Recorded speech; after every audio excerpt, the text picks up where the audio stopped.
A partir da medianoite do sábado volverán relaxarse as restricións en Galicia. A pandemia evoluciona favorablemente e na súa reunión de onte o Comité Clínico decidiu ampliar os aforos en distintos espazos e eidos. Que Galicia pasa ao 75% de aforo de xeito xeral, sempre que non haya situacións de non uso de mascarilla.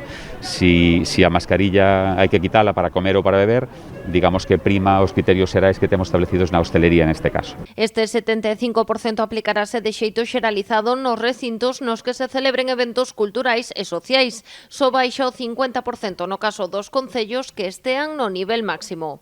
Nos actos, nas reunións, vamos a establecer no nivel máximo 50% no interior, sen límite de persoas, que ata agora había un límite, e no nivel alto, medio e medio baixo, vamos a utilizar o 75% no exterior. Tampouco haberá límite de persoas sempre que se manteña a separación de metro e medio. A excepción serán os concertos ao aire libre nos que o público estea de pé. Nestes casos, o máximo será de 5.000 persoas. Poñemos un máximo de 5.000 persoas, en parcelas, agrupamentos de 500, non superando o 33% de ocupación desas parcelas. No caso das actividades deportivas, os grupos non poderán superar os 10 integrantes, tamén nas actividades que se desenvolvan en centros cívicos e sociais.